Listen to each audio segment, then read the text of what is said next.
So, of course, I flew to Rundu and then deployed with 200 Brigade in the field to get the feel of the position.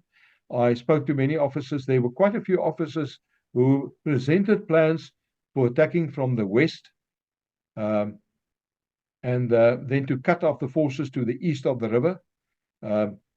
People like uh, Colonel Fred Urschich, who operated with the Chief of Staff Intelligence teams physically with Savimbi's forces in the field, and the officer commanding Sector 20, that stage was Piet Miller.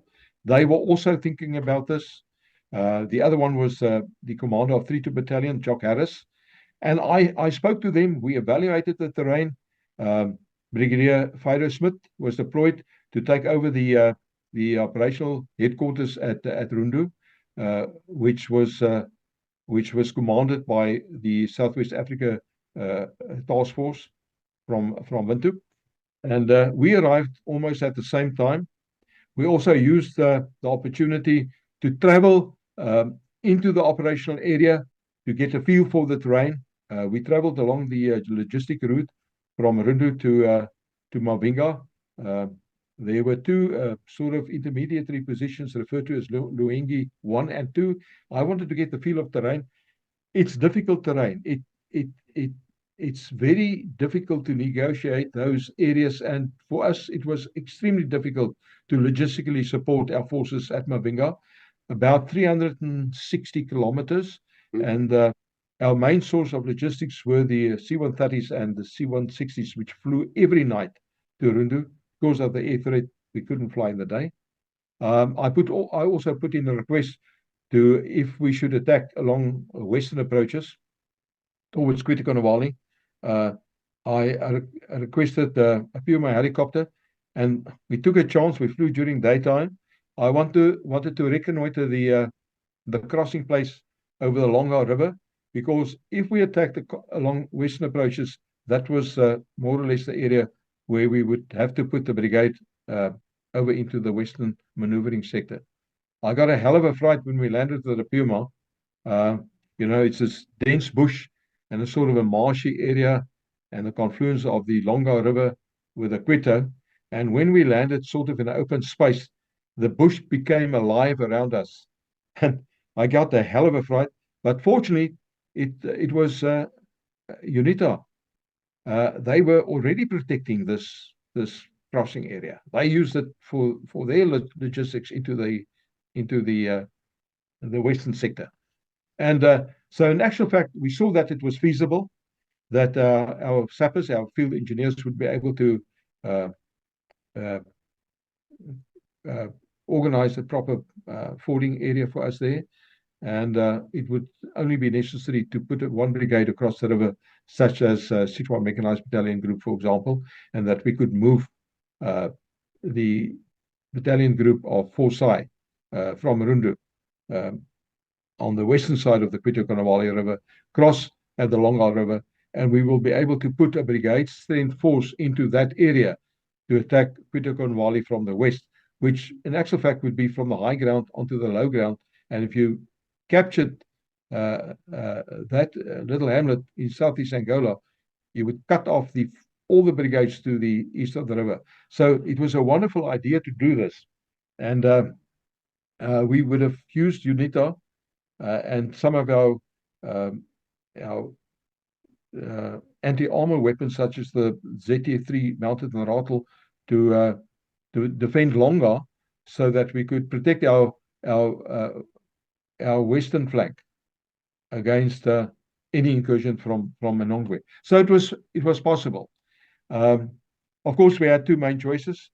The one was to attack along the western approaches west from the Kwetekonawali River, with the main idea of destroying that force in toto. Because if you took Kwetekonawali, the forces to the east of that river would have been neutralized. Their logistics would have been cut off.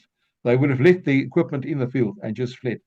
And it was a wonderful idea just to think about that. The other option that was presented to the generals was to attack along the eastern approaches. With regards to that offensive plan that we presented, the Shambinga crossing was an important It was a vital point of great tactical importance.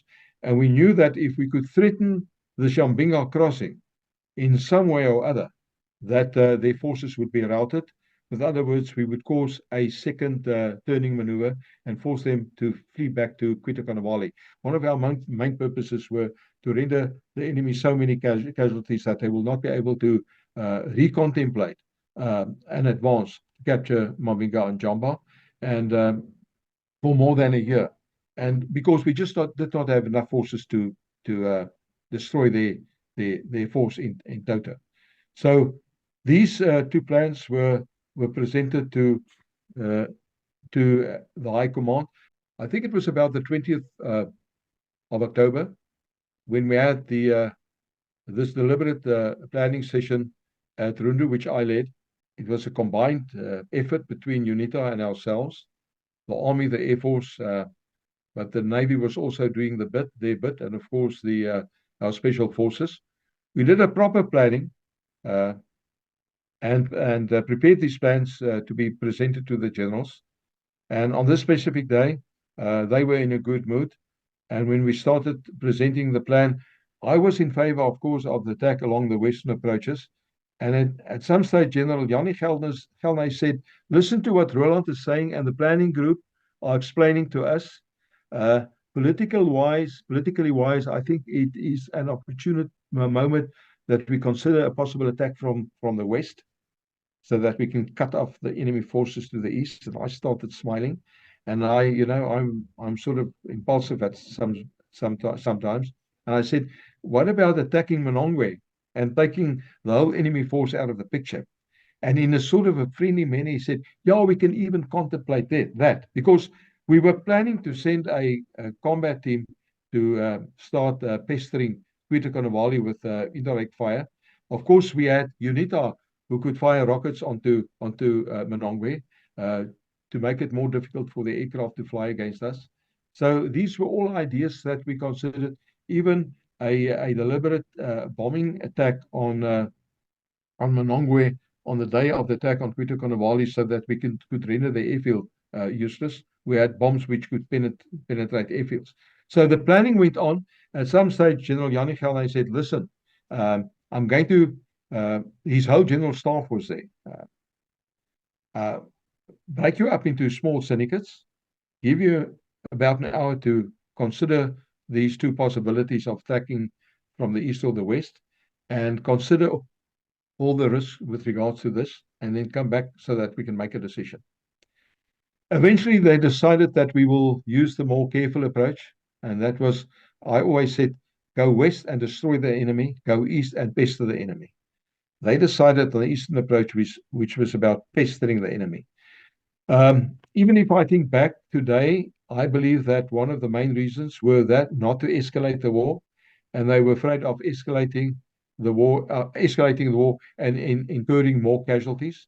At that time, personnel-wise, FAPLA had lost about 4,000, for the battle raging from August to December, FAPLA lost about 4,875 soldiers. We lost 31 soldiers. It's just amazing to think about that. They lost about how many tanks? I think they started the battle with about 150 main battle tanks, T-55s, Russian T-55s. Over that period, we destroyed about 92 tanks, 94 tanks, 92 pieces of other hardware. If I can remember correctly, 9 MiG-21 aircraft was destroyed and a few Hind helicopters. We lost 2 Mirages. We lost about 5 Rattles and about 4 to 5 other vehicles such as Casper vehicles, logistic vehicles, etc. So it's mind-boggling to make a comparison with regards to their losses against our own losses. But I gave you the details, the details in the documents that I sent through to you. Before you carry on, did the presence of the Cuban 50th Brigade or division influence the general's decision to attack from the east? Okay, the 50th Cuban Division only came into play the next year, 1988. Okay. When they deployed to Kahama, I think it was the end of May. I was then the officer commanding of the Army College, and I was once again deployed for that to help with the planning of that battle and made second in command of the division. Now that is a very interesting operation, but that was a very clever turning maneuver by Castro. But what we didn't realize at the stage when we were busy with the planning for the attack along the eastern approaches was that Castro has already decided to profusely reinforce the salient of Cuito Cannavale. So forces were pouring in from the west towards Cuito Cannavale, and they were making that an extremely strong defensive position.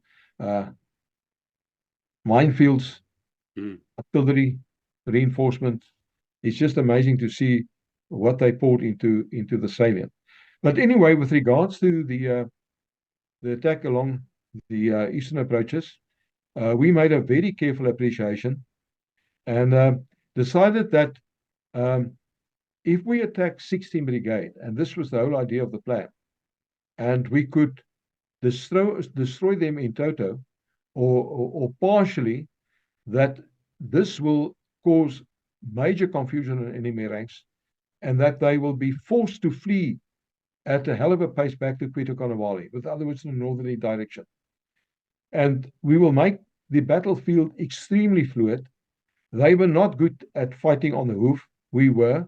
They were okay when fighting from strong point defensive positions against earth embankments, and that we could render them serious casualties. Now, what we didn't imagine at the stage when we did the planning in terms of time and space and distance was how quickly they would flee back to Cuito Cannavale. And our logistics replenishment, the fact that we didn't have sufficient reserves came into play. So we wanted to cause more damage to them, but in terms of time and distance, it was just not possible. So the plan for the attack on 16 Brigade was shortly as follows. We would use 4th South African Infantry Battalion with a squadron of tanks, supported with a battalion of 321, a company of 32 Battalion, and a battalion of UNITA to attack Shambinga, 16 Brigade at the source of the Shambinga on the 9th of November from the northeast.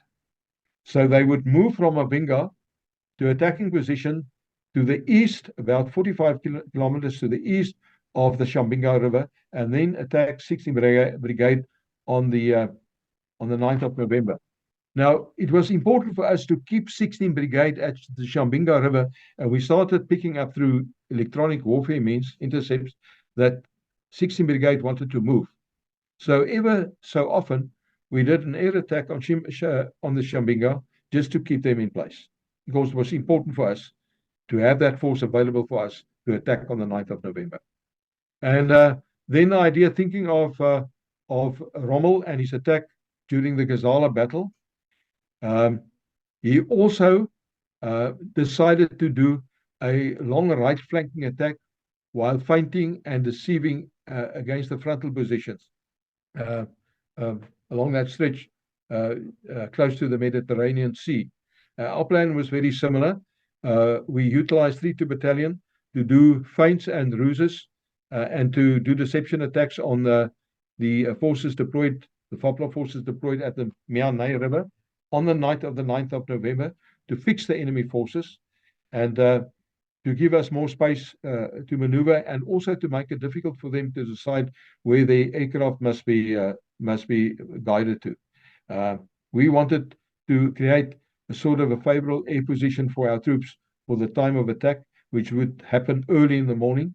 And the attack was coordinated in such a manner with UNITA that they would fire rockets on the airfield at Monongwe, so that it will be difficult for the aircraft to take off.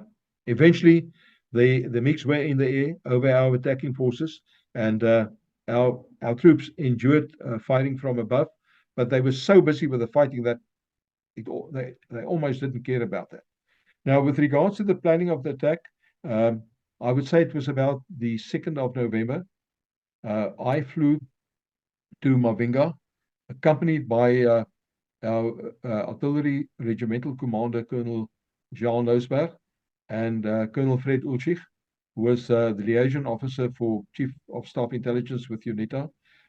He operated with us, and his counterpart of Savimbi, UNITA forces, was and just amazing person which I met during those days, was a Colonel Shavuku Vuku. That's a fantastic person.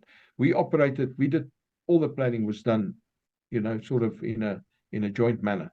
So we flew with a Puma helicopter at night to Mavinga, and we landed there in the middle of the night. We were whisked away in a brand new Cosper to the regional HQ position of Savimbi. We were taken underground. I had the maps rolled up. There was this underground bunker, beautifully laid out, with conference tables stamped made in South Africa, with blue leather chairs. It was just amazing to see this. And the walls of this bunker was laid out with grass. Fabulous. And we had the opportunity to put the maps up against the earthen walls. And I presented the plan for the attack on 16 Brigade. Savimbi was sitting there at the head of the table, surrounded by his generals, Bok, Ben, Demosthenes. All these generals were sitting there. And we had this fine opportunity to sort of discuss the plans for the attack on 16 Brigade and coordinate the whole attack.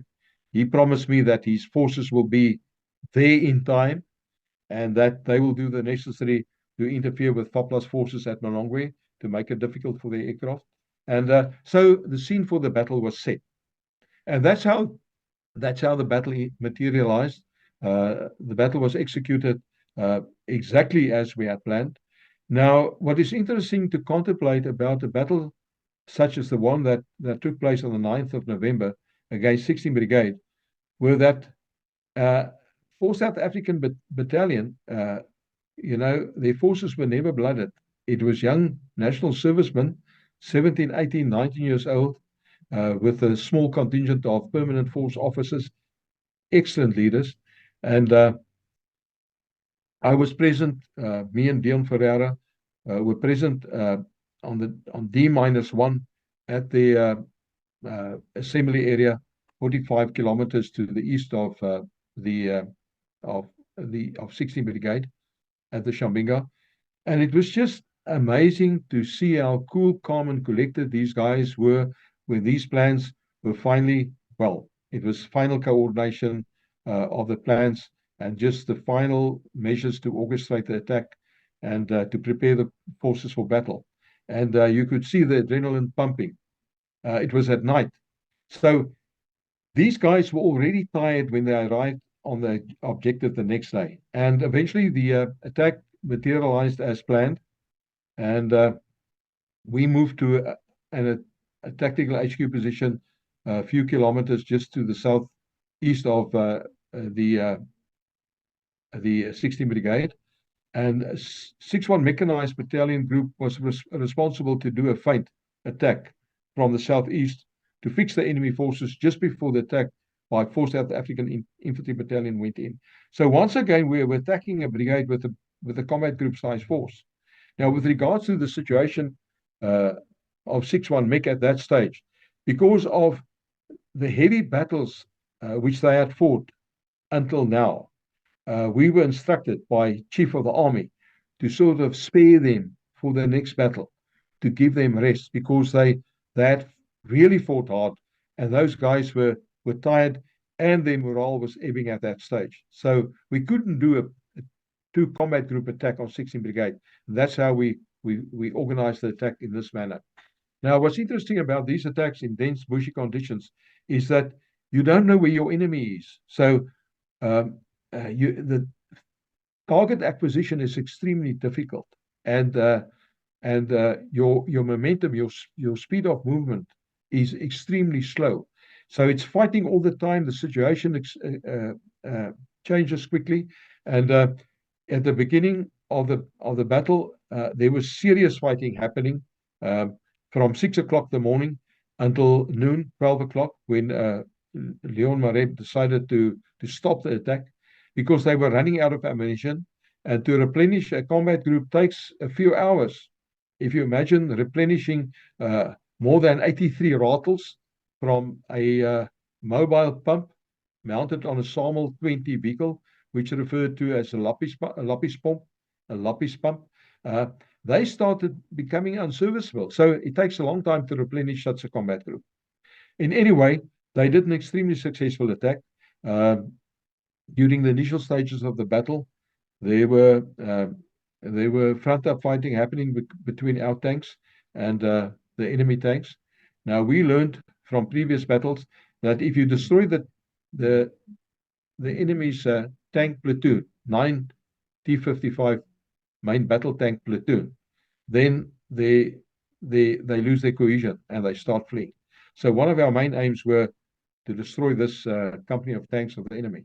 But whilst the attack was happening, as you mentioned previously, they were starting up the mobile reserve, the tactical group 2, which was deployed a few kilometers away at Viposto. But we could use UNITA to sort of deter the deployment of that force successfully. So that attack was executed over that day. But at some stage, by the way, the Cubans and the Russians were deployed as advisors with 16th Brigade early when the battle started calling for helicopters to evacuate them, and this had a negative effect on the command system of 16th Brigade. At some stage during the battle, they started fleeing to the west, and they disappeared over the horizon. So, Roland, it was interesting that Leopold Scholz, who did extensive research later on, said that attack, in actual fact, caused that 16th Brigade was also removed from the troop list of the Angolan forces. So it was a successful attack, but the main aim of that attack was to rout the enemy forces. And during the next night, they received orders to start fleeing back to Quitaconavali. And our follow-up planning was then to utilize 3-2 Battalion in the south and 6-1 Mechanized Battalion and 4 South African Infantry Battalion as attacking forces to start attacking the enemy in their flanks. Just to come back for the attack on 16th Brigade, by early morning, 4 South African Infantry Battalion lost about 7 men, quite a few wounded. And very early in the battle, the enemy lost a few tanks. I think there were 3 tanks that were destroyed. We lost one of our rifles. It was in actual fact a situation where, because we did not have sufficient reserves, that a large portion of 16th Brigade could escape to their safety further to the west. So the aftermath of the battle found ourselves from 9 November onwards attacking the enemy when the battle became fluid from the flank and destroying them piecemeal as far as we could. We ended Operation Modular by 24, 25, 26, 27 November when the final probing attacks took place along the Kwati River and then the Shambinga and the Shambinga high grounds. And the enemy forces were then routed back to Quitaconavali where they adopted new defensive positions. Now, the unfortunate position for us at that stage was that we had to exchange our forces in the field for a new group of national servicemen which came in. So we lost the momentum of that battle.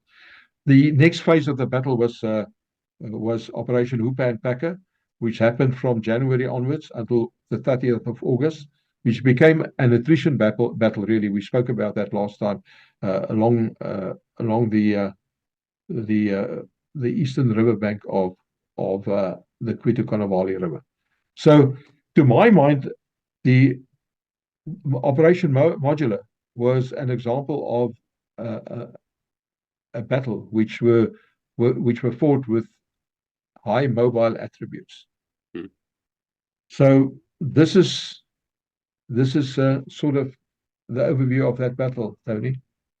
Very interesting. I just need to go over a little bit more detail. So 16th Brigade was there. You had forces that were pinning them down.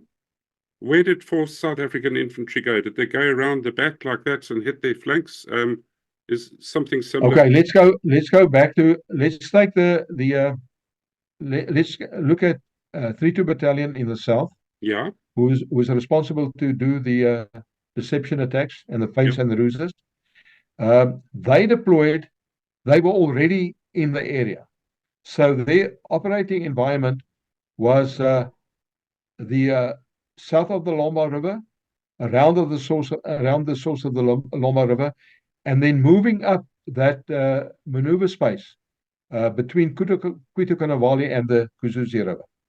Now, 6-1 Mechanized Battalion Group, 4 South African Infantry Battalion, and our tactical HQ for the mini brigade moved from Mavinga between the Kunzumbia rivers and the Old Portuguese Road. Now, that was a mine-strewn road. We could use that road. It's a sort of a dilapidated gravel road with lots of potholes, and then it's just mine-strewn. So if you move directly from Mavinga, the Old Portuguese road makes a sort of it goes up and then it turns around and then it crosses at Chaminga. Almost at the top turning point. That's where 4 South African Infantry Battalion and our headquarters at that stage crossed the road into a forward assembly area 45 kilometers east of Shambinga, where we did the final organization for the attack on 16th Brigade. Then during that night, our brigade HQ returned and we crossed the Portuguese road again and then moved in the direction of Shambinga, in other words, in a westerly direction, and then occupied our tactical HQ position from where we could coordinate the attack. And 16th Brigade was deployed more or less in our same area, and from that position, they're forming a place early that morning, still during darkness, before, and that was to cover the attack by 6th Brigade. They did a deception attack on 16th Brigade from the southeast. So Forsyth was attacking from the northeast. 6-1 Mech did the feint from the southeast. right. Okay, and that they were. So you've got the picture. They were more or less enveloped at that point, so they had to take the gallop, like in the Second World War, back towards Kutagalamon. Yeah. Now there was this amazing gallop happening. Their headquarters and their brigade groups and battalion groups deployed to the south. They all started fleeing during darkness, and they never moved during darkness. They started fleeing during darkness at a hell of a pace. We did not expect that because we were used to them advancing at a very slow pace. They tried to cross the Hubi River. They weren't successful, and then had to go around the Hubi River. We just did not have sufficient time. Dense bushy conditions, encountering minefields everywhere. We needed to replenish ever so often. We were running out of logistics to hurt them more. We wanted to dearly, destroy more of their forces, but we did enough, and we caused this serious rout. That, of course, caused a great headache with Fidel Castro, and that's why he turned this whole thing into a propaganda victory for himself when he said that we couldn't take Kwitukanavalli. In actual fact, his purpose was to capture Mavinga and Jamba. They didn't get that right, and then it was just impossible for us to take a place like Kwitukanavalli from the east. It's not possible. There were lots of minefields, the Tumpo Triangle. So did rivers play to your advantage and disadvantage in that? Absolutely, yeah, absolutely. Look at the rivers and the maneuvering areas to the east and the west of these rivers. Sort of compartmentalized the battlefield, and these were large maneuvering spaces which allowed us to maneuver freely, and then also made it possible for us to make it difficult for them to reinforce across these fording areas and the crossing places, such as the one over the Shambinga, the Kwitukanavalli River, and then further to the west at the Longo River. I sent you pictures about that as well. Yeah. To So, come back to the floodplains that you were mentioning, uh, these are just amazing rivers in Africa. The mm, Kunzumbia, the Kuzizi, the Quitokanavali River, the Lomba, uh, which favored the employment of our ZT3 anti-armor systems, which could fire at ranges of 5 kilometers, because these were floodplains at distances of 5 to 8 kilometers. It's just amazing to see these floodplains and then the dense bushes surrounding this. Um, I can remember walking to the river lines along these floodplains. It's sort of it's squashy areas. You walk very carefully, and the water just boils out of the earth. It's just fountain on fountain. It's just yes. fabulous to see this. Oh, These were the hunting grounds of the Portuguese in the good old days. beautiful. Uh, Beautiful. we saw lots of mosquitoes, lots of flies, and not a lot of animals. Yeah, they were further east. I believe the wooded areas were full of animals. But Roland, there must have been other brigades south and north of the 16th Brigade. Did they not present a threat to your flanks at all? No, not at all. The the other forces were deployed much further to the north. I think at a place we refer to as the Gazombu Boch. No, so and then of course you had the Konowali River protecting your northern front. Okay, so there were no forces deployed. 16th Brigade was the ideal position to attack Hmm. and to cause the enemy around. Okay, this is a superb example of the strategy of the indirect approach Yeah. to psychologically dislocate and physically to disrupt your enemy force, and then to cause so much havoc that they just displace their planning and they had to flee overnight. So really, by dislocating them, you'd open the plug for your forces to advance and create tremendous panic in the forces to the north, because Absolutely. they knew that they would be cut off if they didn't get back to. Absolutely. Yeah. Okay. Wonderful. Gee. Now, it's interesting to read the book that the Russians wrote on they they refer to their book, The War in Angola, as the death road to Quitoconavali. I have the book on my shelf here. And of course, at some stage in 2014, a small group of us visited our Russian compatriots, veterans in Moscow.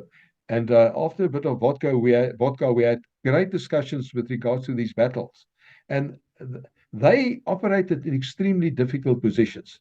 And um, they tell you the truth and say that they operated in great fear and anxiety during these battles because they couldn't trust their compatriots who were not very good at maintaining weapon systems. Yeah. That was quite something, Roland. And did you ever get in to see the equipment that was left behind when 16th Oh, yeah, Brigade moved? yeah.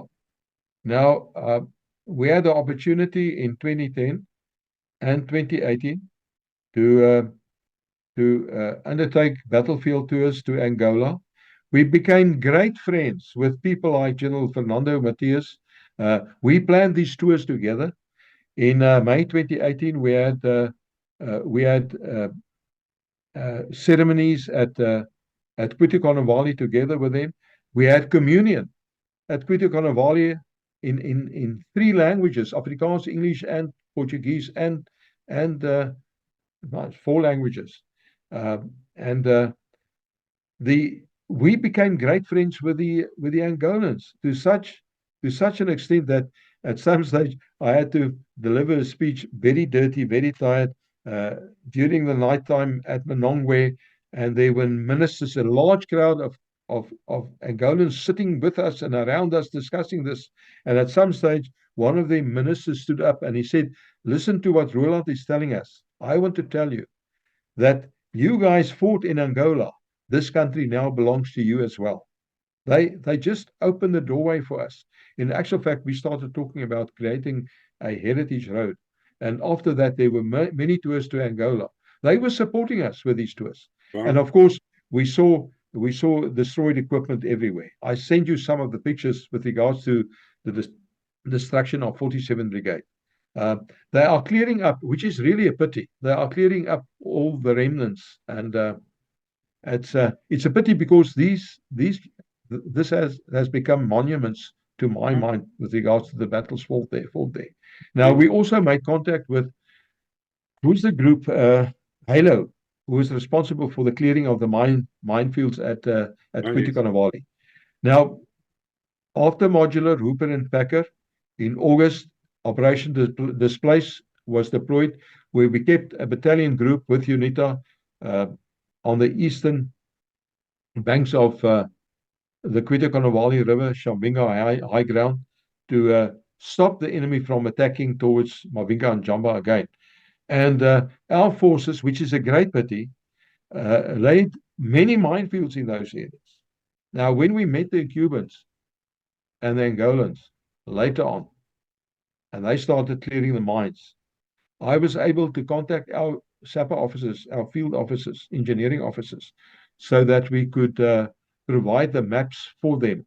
You know, normally when you lay a minefield, they are carefully marked. So we could provide the maps to them so it would enable them clearing the mines more effectively. But it's a main job clearing mines in Angola. Mm. I don't know whether that's going to be possible ever. Interesting enough, when we visited Peter Kanawali in 2018, on the specific day when we entered along the approach that we would have liked to take to attack Peter Kanawali from the west, one of the civilian members of their population was killed with one of their own mines Oh, sure. near the town. Sad that. I think my last question I'd like to ask you, um, Roland, is I want to know why South Africa, who could probably raise 400 to 600,000 men, put so few forces into Angola and therefore created losses of opportunities. Why was that political? I believe it was political. Now, I'm going to say this very carefully. Uh, to my mind, I was studying these battles in minute detail. To my mind, the situation developed so quickly that the powers that to be didn't go and sit and contemplate very carefully and say to themselves, listen, the situation has changed. We must rethink our military strategy and we must rethink our operational planning at the campaign level because we were doing extremely well at the tactical level. Not so much at the campaign level, the operational level of war. Uh, we did fine with that, but I believe that we needed to do more with regards to strategic planning. But things was changing so swiftly at that stage. I would now, in hindsight, I would like to say the following. These were serious battles that were fought there. And we rendered our enemy major casualties. And then the deployment in the West happened when we had the deployment of the 50th Cuban Division. And it was there was a major regional war brewing. And suddenly, after I think the final attack in the West, where 6-1 Mechanized Battalion Group once again engaged the advanced group of the 50th Cuban Division. The final battles were fought on the 26th and the 27th of June 1988. I was then deployed as the second in command of 10 Division who were facing the 15th Cuban Division with Brigadier Chris Serfontein in command. I was also commanding the Army College at that stage. And then there was an unfortunate situation where MiG-23s attacked one of our positions at the low water bridge at the across the Kunini River at Kaluek, and 12 of our people were killed. And suddenly, overnight, a decision was made that that opened the way for peace negotiations. And the ceasefire agreement was signed. When was it? Uh, I think it was in August 1988, which led to the final peace agreement signed between Angola, the South Africans, and the Cubans in New York on the 22nd of November. And suddenly peace ensued. To my mind, um, we almost had a regional war.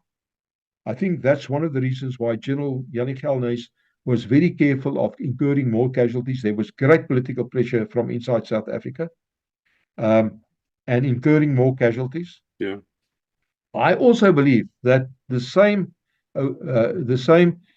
was relevant to the Angolan forces, the Cubans, and especially the Russians, because at that stage it was sort of building up to perestroika and glasnost and the restructuring of the Soviet Union, Gorbachev, and it was just the opportune moment to say, right, let's stop the fighting and let's opt for peace. So the battle created a sort of a stalemate situation. And fortunately, I believe that the uh, situation caused the politicians to reshape their minds and decide, listen, let's end the fighting. So it was a sort of a turning point. I believe that these battles led to politicians on all sides to say, let's make peace. Yeah. My last question, I'll say this for the next 9 last questions, but were you ever aware, or were there ever plans afoot to intercept Cuban forces coming over with South African submarines? Yeah, I thought you were going to say of using the nuclear device, No. because I think that's one of the main reasons why why the Cuban 50th Division did not cross over Yeah. into Southwest Africa. They Yeah. knew we had the new. We didn't even deploy major forces to face them in that period between May and August 1988. They, they, We they still, were there, they were there as a threat to yeah, formulate yeah. their I plans. think Yeah. there was a lot of saber rattling. But it's interesting to read the books that Castro wrote. And also, I got hold of the strategy, a document that was provided for by the McIlvaney Institute, a research institute, where I read that Castro wanted to give us a bloody nose, especially after the losses at Quito Canavali, but he was just afraid enough not to cross over into Southwest Africa. Yes. But we were ready to engage them. We had all the plans made for that. The contingency planning was in place. Now, the South, listen, we didn't want to cause a war and to become the pariahs of, in terms of the the international situation, Mm. uh, to be the bad boys. So yeah, the special forces were operating against ships along the coastline, and they had quite a few successes. But that's a story for another day. It And is. perhaps you must consider talking to some of their operators, Yes. and listening to some of the operations that they fed along the coastline, which is Yeah. quite interesting. Yes, during the uh, during the incursion of the 50th Cuban Division and making the plans for the counter offensive, we we made a serious plan to attack the harbor of Namib with a parachute brigade, Oh, supported by the Navy and the Air Force. fantastic. That would Uh, have been a great battle. yes. And Roland, did the Navy ever go over to Cuba and sit and watch their harbors through periscopes or anything of that wild nature? Ah, not that I know about. Mm. No, but they did that along along the African coastline. Yeah. One of the naval commanders told me one day they had a precarious situation. Well, the eloquence of my own verbosity surpasses me today, Tony. Uh, I'm battling with the English. It's They say tremendous. at some stage they were monitoring a harbor. I can't remember whether it was Luanda, and they sort of, high tide, low tide, they got stuck on a mud bank, and the periscope was sticking out, and Angolan fishermen were fishing in the area, and they were deadly afraid of being picked up and destroyed there sitting intact, not being able to move. Oh, Interesting story that one of my Russian compatriots, friends, told me when we visit them in Moscow, was that uh, when they were on ships lying in harbors such as the one at Luanda or Namib, they were so afraid of the reckies that ever so often they would throw grenades into the water, to protect oh, themselves. excellent. I've interviewed Greg Ashton, who did a raid Fantastic. on the fuel tanks there. Yeah. That was great in Luanda Harbour.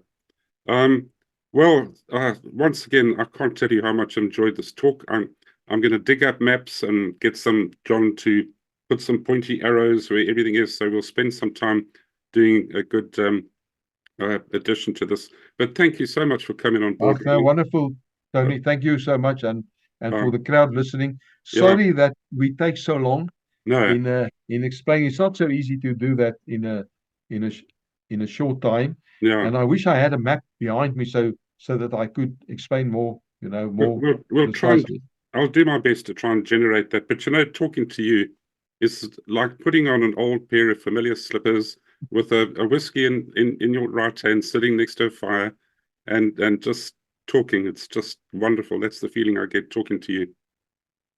Thank you so much. Tony, thank you so much. And also to all our listeners, if I think back, all our soldiers, our national servicemen, we had a superb army. Yeah. I now also met officers from FAPLA, the Angolans, just wonderful people. I met the Russians. It's interesting about the Russians. They love Afrikaans music. They love to swear in Afrikaans, and they like braaiing. They like to braai. Yeah. Just amazing people. And it's so uncanny to see how our soldiers can make friends so quickly as soon as the war ends. I wish politicians could learn the same lesson, Well, my philosophy in life is there wouldn't be any wars if the politicians had to put on handguns or rifles and go and fight. Yeah. And it's because of them that we kill each other. It's not because of us hating each other. Absolutely. Yeah. I still maintain that the purpose of war is to create a better form of peace. Yeah.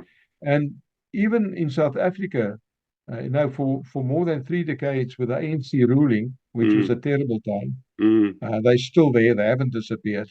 Yeah. We have caused a measure of peace for our people in this country. We just keep on keeping on and maintain faith and respect each other, Amen. And care for each other. So thank you for the amazing work you are doing, Tony. It's difficult to explain these sort of intricate situations in layman terms. I try not to use too much military jargon, but we fought through the objective, and thank you for that. Thank you so much. And God bless you and your family, Roland. Thank you so much, Tony. Thank you. Bye-bye, sir.